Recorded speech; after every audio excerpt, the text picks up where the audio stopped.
ਨੂੰ ਦੁਸ਼ਮਣ ਦੀ ਹਮਲਾਵਰੀ ਕਾਰਵਾਈ ਤੋਂ ਬਚਣਾ ਚਾਹੀਦਾ ਹੈ ਅਤੇ ਆਪਣੀ ਸੁਰੱਖਿਆ ਵੱਲ ਵਿਸ਼ੇਸ਼ ਧਿਆਨ ਦੇਣਾ ਚਾਹੀਦਾ ਹੈ। ਮਾਓ ਸੇ ਤੰਗ ਦਾ ਵਿਚਾਰ ਸੀ ਕਿ ਗੁਰੀਲਾ ਯੁੱਧ ਲੜਨ ਤੋਂ ਪਹਿਲਾਂ ਕੋਈ ਰਾਜਨੀਤਿਕ ਉਦੇਸ਼ ਚੁਣ ਲੈਣਾ ਚਾਹੀਦਾ ਹੈ। ਰਾਜਨੀਤਿਕ ਉਦੇਸ਼ ਤੋਂ ਬਿਨਾਂ ਗੁਰੀਲਾ ਯੁੱਧ ਨਹੀਂ ਕਰਨਾ ਚਾਹੀਦਾ, ਕਿਉਂਕਿ ਬਿਨਾਂ ਕਿਸੇ ਉਦੇਸ਼ ਤੋਂ ਲੜੇ ਗਏ ਯੁੱਧ ਵਿੱਚ ਨੁਕਸਾਨ ਹੀ ਹੁੰਦਾ ਹੈ ਅਤੇ ਜਨਤਾ ਵੀ ਸਹਿਯੋਗ ਨਹੀਂ ਦਿੰਦੀ। ਇਸ ਤੋਂ ਅਗਲਾ ਸਿਧਾਂਤ ਹੈ ਗਤੀਰੋਧ ਦਾ ਪੜਾਅ, ਸਟੇਟ ਆਫ ਸਟੇਲਮੇਟ। ਮਾਓ ਸੇ ਤੰਗ ਦੇ ਦੂਜੇ ਸਿਧਾਂਤ ਤੋਂ ਭਾਵ ਹੈ ਸਟੇਜ ਆਫ ਸਟੇਲਮੇਟ। ਗੁਰੀਲਾ ਸੈਨਿਕਾਂ ਨੂੰ ਦੁਸ਼ਮਣ ਦੇ ਸੈਨਿਕਾਂ ਨੂੰ ਸਰੀਰਕ ਅਤੇ ਮਾਨਸਿਕ ਤੌਰ 'ਤੇ ਪੂਰੀ ਤਰ੍ਹਾਂ ਥਕਾ ਦੇਣਾ ਚਾਹੀਦਾ ਹੈ ਅਤੇ ਦੁਸ਼ਮਣ ਦੇ ਸੰਚਾਰ ਸਾਧਨਾਂ ਨੂੰ ਨਸ਼ਟ ਕਰ ਦੇਣਾ ਚਾਹੀਦੇ ਹਨ। ਹਥਿਆਰਾਂ ਉੱਤੇ ਆਪਣਾ ਅਧਿਕਾਰ ਕਰਨ ਦੀ ਕੋਸ਼ਿਸ਼ ਕਰਨੀ ਚਾਹੀਦੀ ਹੈ। ਮਾਓ ਸੇ ਤੰਗ ਦਾ ਵਿਚਾਰ ਹੈ ਕਿ ਗੁਰੀਲਾ ਸੈਨਿਕਾਂ ਨੂੰ ਇਹ ਸੋਚ ਕੇ ਕਦੇ ਵੀ ਦੁਸ਼ਮਣ ਉੱਤੇ ਹਮਲਾ ਨਹੀਂ ਕਰਨਾ ਚਾਹੀਦਾ ਕਿ ਉਹਨਾਂ ਦੀ ਜਿੱਤ ਜਲਦੀ ਹੀ ਹੋ ਜਾਵੇਗੀ ਜਾਂ ਉਹ ਆਪਣਾ ਨਿਸ਼ਾਨਾ ਜਲਦੀ ਹਾਸਲ ਕਰ ਲੈਣਗੇ, ਕਿਉਂਕਿ ਗੁਰੀਲਾ ਸੈਨਿਕ ਆਪਣੇ ਦੁਸ਼ਮਣ ਉੱਤੇ ਜਿੱਤ ਪ੍ਰਾਪਤ ਕਰਨ ਵਿੱਚ ਕਾਫੀ ਸਮਾਂ ਲੱਗਦਾ ਹੈ ਜਾਂ ਲੱਗ ਸਕਦਾ ਹੈ। ਗੁਰੀਲਾ ਸੈਨਿਕਾਂ ਨੂੰ ਯੁੱਧ ਲੰਬਾ ਖਿੱਚ ਦੇਣਾ ਚਾਹੀਦਾ ਹੈ ਅਤੇ ਲੰਬੇ ਯੁੱਧ ਵਿੱਚ ਦੁਸ਼ਮਣ ਨੂੰ ਆਪਣੀ ਸੈਨਾਵਾਂ ਲਈ ਲਗਾਤਾਰ ਖਾਦ ਅਤੇ ਖੁਰਾਕ ਦਾ ਪ੍ਰਬੰਧ ਕਰਨਾ ਪੈਂਦਾ ਹੈ ਅਤੇ ਹਥਿਆਰ ਸਪਲਾਈ ਕਰਨ ਵਿੱਚ ਵੀ ਬਹੁਤ ਸਾਰੀਆਂ ਮੁਸ਼ਕਲਾਂ ਦਾ ਸਾਹਮਣਾ ਕਰਨਾ ਪੈਂਦਾ ਹੈ, ਕਿਉਂਕਿ ਗੁਰੀਲਾ ਸੈਨਿਕ ਆਪਣੇ ਵਿਰੋਧੀ ਦੀ ਸਪਲਾਈ ਲਾਈਨਾਂ ਬੰਦ ਕਰ ਦਿੰਦੇ ਹਨ, ਜਿਸ ਕਾਰਨ ਸਮੇਂ ਸਿਰ ਪਿੱਛੋਂ ਸਪਲਾਈ ਨਹੀਂ ਮਿਲਦੀ। ਗੁਰੀਲਾ ਸੈਨਿਕਾਂ ਨੂੰ ਇਸ ਤਰ੍ਹਾਂ ਦੀ ਸਥਿਤੀ ਉਸ ਸਮੇਂ ਤੱਕ ਰੱਖਣੀ ਚਾਹੀਦੀ ਹੈ ਜਦੋਂ ਤੱਕ ਕਿ ਉਹਨਾਂ ਨੂੰ ਵਿਸ਼ਵਾਸ ਨਾ ਹੋ ਜਾਵੇ ਕਿ ਉਹ ਆਪਣੇ ਪਿੱਛੇ ਦੀਆਂ ਸੈਨਾਵਾਂ ਦਾ ਸਿੱਧਾ ਮੁਕਾਬਲਾ ਕਰ ਸਕਦੇ ਹਨ। ਇਹ ਮਾਓ ਸੇ ਤੰਗ ਦਾ ਦੂਜਾ ਅਟਕਾਓ ਦਾ ਸਿਧਾਂਤ ਹੈ। ਇਸ ਤੋਂ ਬਾਅਦ ਹੈ ਯੁੱਧ ਨੀਤਿਕ ਹਮਲਾ, ਸਟ੍ਰੈਟੇਜਿਕ ਓਫੈਂਸਿਵ। ਮਾਓ ਸੇ ਤੰਗ ਨੇ ਗੁਰੀਲਾ ਦੇ ਤੀਸਰੇ ਸਿਧਾਂਤ ਵਿੱਚ ਹਮਲਾ ਕਰਨ ਬਾਰੇ ਸੁਝਾਅ ਦਿੱਤਾ ਹੈ। ਮਾਓ ਦਾ ਵਿਚਾਰ ਹੈ ਕਿ ਗੁਰੀਲਾ ਸੈਨਿਕਾਂ ਨੂੰ ਲੰਬੇ ਸਮੇਂ ਤੱਕ ਆਪਣੇ ਵਿਰੋਧੀ ਨੂੰ ਗੁਰੀਲਾ ਯੁੱਧ ਵਿੱਚ ਫਸਾ ਕੇ ਰੱਖਣਾ ਚਾਹੀਦਾ ਹੈ ਤਾਂ ਜੋ ਵਿਰੋਧੀ ਫੌਜ ਲਈ ਹੋਰ ਲੰਬੇ ਸਮੇਂ ਤੱਕ ਯੁੱਧ ਨੂੰ ਜਾਰੀ ਰੱਖਣਾ ਮੁਸ਼ਕਿਲ ਹੋਵੇ। ਇਸ ਲਈ ਅਜਿਹੀ ਨਾਜ਼ੁਕ ਸਥਿਤੀ ਵਿੱਚ ਗੁਰੀਲਾ ਸੈਨਿਕਾਂ ਨੂੰ ਆਪਣੇ ਵਿਰੋਧੀ ਉੱਤੇ ਹਮਲਾਵਰੀ ਕਾਰਵਾਈ ਕਰਨੀ ਚਾਹੀਦੀ ਹੈ ਅਤੇ ਇਸ ਤੋਂ ਘਬਰਾਉਣਾ ਨਹੀਂ ਚਾਹੀਦਾ। ਪਰ ਹਮਲਾਵਰੀ ਕਾਰਵਾਈ ਕਰਨ ਤੋਂ ਪਹਿਲਾਂ ਜੇਕਰ ਗੁਰੀਲਾ ਸੈਨਿਕਾਂ ਨੂੰ ਆਪਣੀ ਸਫਲਤਾ ਦਾ ਪੂਰਾ ਯਕੀਨ ਹੋਵੇ ਤਾਂ ਹੀ ਕਾਰਵਾਈ ਕਰਨੀ ਚਾਹੀਦੀ ਹੈ। ਪਰ ਜੇ ਫਿਰ ਵੀ ਗੁਰੀਲਾ ਸੈਨਿਕਾਂ ਨੂੰ ਸਫਲਤਾ ਨਾ ਮਿਲੇ ਤਾਂ ਉਹਨਾਂ ਨੂੰ ਦੂਜੇ ਪੜਾਅ ਵਾਲੇ ਅਟਕਾਓ ਦੇ ਸਿਧਾਂਤ 'ਤੇ ਵਾਪਸ ਆ ਜਾਣਾ ਚਾਹੀਦਾ ਹੈ ਅਤੇ ਇਸ ਨੂੰ ਅਪਣਾ ਕੇ ਦੁਸ਼ਮਣ ਨੂੰ ਗੁਰੀਲਾ ਯੁੱਧ ਦੇ ਘੇਰੇ ਵਿੱਚ ਫਸਾ ਕੇ ਰੱਖਣਾ ਚਾਹੀਦਾ ਹੈ। ਜਵਾਬੀ ਗੁਰੀਲਾ ਕਾਰਵਾਈਆਂ।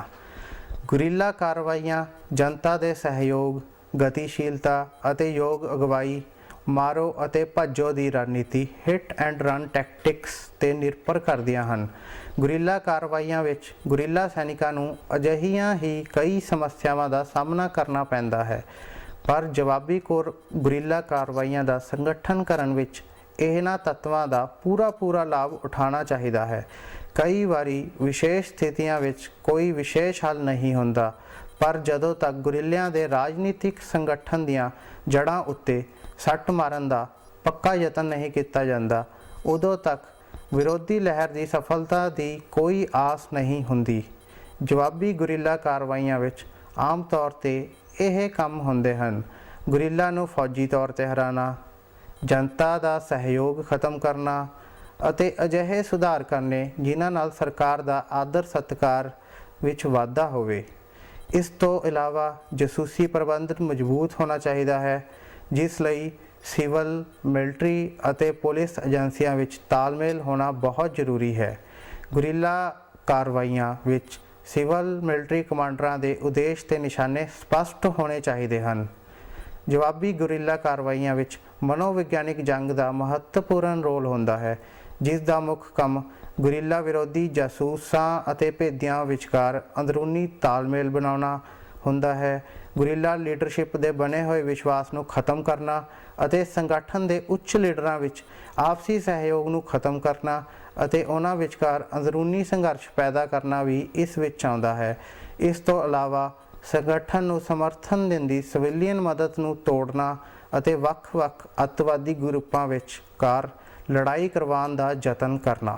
ਗੁਰੀਲਾ ਸੈਨਿਕਾਂ ਦੀ ਜੰਗ ਦੀ ਨੀਤੀ ਮਾਰੋ ਅਤੇ ਭੱਜੋ ਚਾਲਾਂ 'ਤੇ ਆਧਾਰਿਤ ਹੁੰਦੀ ਹੈ। ਉਹ ਛਿਪ ਕੇ ਅਚਾਨਕ ਹਮਲੇ ਕਰਦੇ ਹਨ ਅਤੇ ਸਿੱਧੀ ਲੜਾਈ ਤੋਂ ਹਮੇਸ਼ਾ ਬਚਦੇ ਹਨ।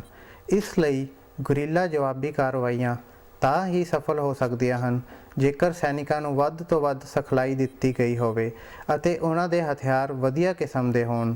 ਇਸ ਤੋਂ ਇਲਾਵਾ ਗੁਰੀਲਾ ਵਿਰੋਧੀ ਕਾਰਵਾਈਆਂ ਵਿੱਚ ਸਫਲਤਾ ਹਾਸਲ ਕਰਨ ਲਈ ਇਹ ਜ਼ਰੂਰੀ ਹੈ ਕਿ ਸਰਕਾਰੀ ਜਾਸੂਸੀ ਵਿਭਾਗ ਬਹੁਤ ਹੀ ਮਜ਼ਬੂਤ ਹੋਵੇ। ਸਰਕਾਰ ਨੂੰ ਇਹ ਕੋਸ਼ਿਸ਼ ਕਰਨੀ ਚਾਹੀਦੀ ਹੈ ਕਿ ਉਹ ਗੁਰੀਲਾ ਸੈਨਿਕਾਂ ਵਿੱਚ ਆਪਣੇ ਭੇਦੀ ਭਰਤੀ ਕਰਨ ਤਾਂ ਜੋ ਗੁਰੀਲਾ ਸੈਨਿਕਾਂ ਦੀ ਗਤੀਵਿਧੀਆਂ ਦਾ ਪਤਾ ਚੱਲਦਾ ਰਹੇ। ਗੁਰੀਲਾ ਸੈਨਿਕਾਂ ਦੀ ਗਿਣਤੀ, ਛਿਪਣ ਦੇ ਠਿਕਾਣਿਆਂ ਦਾ ਪਤਾ ਹੋਣਾ ਚਾਹੀਦਾ ਹੈ। ਜਿਸ ਤਰ੍ਹਾਂ ਗੁਰੀਲਾ ਸੈਨਿਕਾਂ ਨੂੰ ਆਪਣੀ ਸਫਲਤਾ ਲਈ ਜਨਤਾ ਦੇ ਸਹਿਯੋਗ ਅਤੇ ਗਤੀਸ਼ੀਲਤਾ 'ਤੇ ਨਿਰਭਰ ਹੋਣਾ ਪੈਂਦਾ ਹੈ, ਉਸੇ ਤਰ੍ਹਾਂ ਗੁਰੀਲਾ ਵਿਰੋਧੀ ਕਾਰਵਾਈਆਂ ਵਿੱਚ ਇਹ ਵੀ ਬਹੁਤ ਜ਼ਰੂਰੀ ਹੈ ਕਿ ਸੈਨਿਕਾਂ ਨੂੰ ਜਨਤਾ ਦਾ ਵਿਸ਼ਵਾਸ ਪ੍ਰਾਪਤ ਹੋਵੇ ਅਤੇ ਲੋਕਾਂ ਦੀ ਮਦਦ ਮਿਲਦੀ ਰਹੇ। ਗੁਰੀਲਾ ਸਿਵਿਲੀਅਨ ਜਨਤਾ ਤੋਂ ਭਰਤੀ ਅਤੇ ਸਹਾਇਤਾ ਦਾ ਸੰਗਠਨ ਕਰਦੇ ਹਨ ਅਤੇ ਆਮ ਤੌਰ 'ਤੇ ਨਾਜ਼ੁਕ ਖੇਤਰਾਂ ਵਿੱਚ ਸਰਕਾਰ ਦੇ ਵਿਰੁੱਧ ਵਾਤਾਵਰਣ ਪੈਦਾ ਕਰਦੇ ਹਨ। ਬਗਾਵਤ ਵਾਸਤੇ ਇਹ ਵੱਧ ਤੋਂ ਵੱਧ ਸੱਟ ਖਾਣਯੋਗ ਦੌਰ ਹੁੰਦਾ ਹੈ ਅਤੇ ਜੇ ਸਰਕਾਰੀ ਖੁਫੀਆ ਸਾਧਨ ਇਸ ਨੂੰ ਸਹੀ ਤਾੜਨ ਅਤੇ ਇਸ ਪੜਾਅ 'ਤੇ ਇੱਕ ਜ਼ੋਰਦਾਰ ਜਵਾਬੀ ਹਮਲਾ ਕੀਤਾ ਜਾਵੇ ਤਾਂ ਸਫਲਤਾ ਦੇ ਵੱਧ ਤੋਂ ਵੱਧ ਅਵਸਰ ਹੁੰਦੇ ਹਨ। ਉਦਾਹਰਨ ਦੇ ਤੌਰ 'ਤੇ ਬਰਤਾਨੀਆ ਨੇ ਮਲਾਇਆ ਸੰਕਟ ਕਾਲ ਦੇ ਦੌਰਾਨ ਇਸ ਸਮੱਸਿਆ ਨੂੰ ਸਫਲਤਾ ਨਾਲ ਨਜਿੱਠਿਆ ਸੀ। ਜਿਵੇਂ ਕਿ ਪਹਿਲਾਂ ਦੱਸਿਆ ਜਾ ਚੁੱਕਿਆ ਹੈ ਕਿ ਗੁਰੀਲਾ ਸੈਨਿਕਾਂ ਦੀ ਸਫਲਤਾ ਦਾ ਆਧਾਰ ਜਨਤਾ ਦਾ ਸਹਿਯੋਗ ਹੈ। ਇਸੇ ਤਰ੍ਹਾਂ ਗੁਰੀਲਾ ਜਵਾਬੀ ਕਾਰਵਾਈਆਂ ਵੀ ਸਫਲਤਾ ਤੇ ਤਾਂ ਹੀ ਸਫਲ ਹੋ ਸਕਦੀਆਂ ਹਨ ਜੇਕਰ ਉਹਨਾਂ ਨੂੰ ਜਨਤਾ ਦਾ ਸਹਿਯੋਗ ਪ੍ਰਾਪਤ ਹੋਵੇ। ਲੋਕਾਂ ਦਾ ਸਹਿਯੋਗ ਗੁਰੀਲਾ ਸੈਨਿਕਾਂ ਨੂੰ ਨਾ ਹੋਵੇ, ਇਸ ਲਈ ਸਰਕਾਰ ਨੂੰ ਲੋਕਾਂ ਦੀ ਭਲਾਈ ਦੇ ਕੰਮ ਕਰਨੇ ਚਾਹੀਦੇ ਹਨ। ਲੋਕਾਂ ਦੀਆਂ ਸਮਾਜਿਕ, ਰਾਜਨੀਤਿਕ ਅਤੇ ਆਰਥਿਕ ਸਮੱਸਿਆਵਾਂ ਦਾ ਹੱਲ ਵੀ ਲੱਭਿਆ ਜਾਣਾ ਚਾਹੀਦਾ ਹੈ। ਇਸ ਤਰ੍ਹਾਂ ਲੋਕਾਂ ਦਾ ਵਿਸ਼ਵਾਸ ਸਰਕਾਰ 'ਤੇ ਬਣਿਆ ਰਹੇਗਾ ਅਤੇ ਗੁਰੀਲਾ ਕਾਰਵਾਈਆਂ ਘਟਣਗੀਆਂ। ਸਰਕਾਰ ਨੂੰ ਵੀ ਗੁਰੀਲਾ ਸੈਨਿਕਾਂ ਵਿਰੁੱਧ ਪ੍ਰੋਪੇਗੈਂਡਾ ਕਰਕੇ ਅਤੇ ਗੁਰੀਲਾ ਸੈਨਿਕਾਂ ਪ੍ਰਤੀ ਲੋਕਾਂ ਦੇ ਮਨ ਵਿੱਚ ਨਫ਼ਰਤ ਦੀ ਭਾਵਨਾ ਪੈਦਾ ਕਰ ਦੇਣੀ ਚਾਹੀਦੀ ਹੈ। ਲੋਕਾਂ ਦਾ ਸਹਿਯੋਗ ਜੇਕਰ ਗੁਰੀਲਾ ਸੈਨਿਕਾਂ ਨੂੰ ਨਾ ਹੋਵੇ, ਇਸ ਲਈ ਲੋਕਾਂ ਦੀ ਭਲਾਈ ਦੇ ਕੰਮ ਕਰਨੇ ਚਾਹੀਦੇ ਹਨ। ਇਸ ਤੋਂ ਇਲਾਵਾ ਗੁਰੀਲਾ ਮੁਹਿੰਮ ਦੀ ਦਿਸ਼ਾ ਅਤੇ ਇਸ ਦੇ ਮਾਰ ਹੇਠ ਆਉਣ ਵਾਲੇ ਖੇਤਰਾਂ ਨੂੰ ਵੀ ਜਾਂਚਿਆ ਜਾਣਾ ਚਾਹੀਦਾ ਹੈ। ਇਸ ਤੋਂ ਬਾਅਦ ਲਹਿਰ ਦੇ ਕੇਂਦਰ ਉੱਤੇ ਇਕੱਠਾ ਰਾਜਨੀਤਿਕ ਅਤੇ ਫੌਜੀ ਹਮਲਾ ਕਰਕੇ ਇਸ ਨੂੰ ਤਬਾਹ ਕਰ ਦੇਣਾ ਚਾਹੀਦਾ ਹੈ।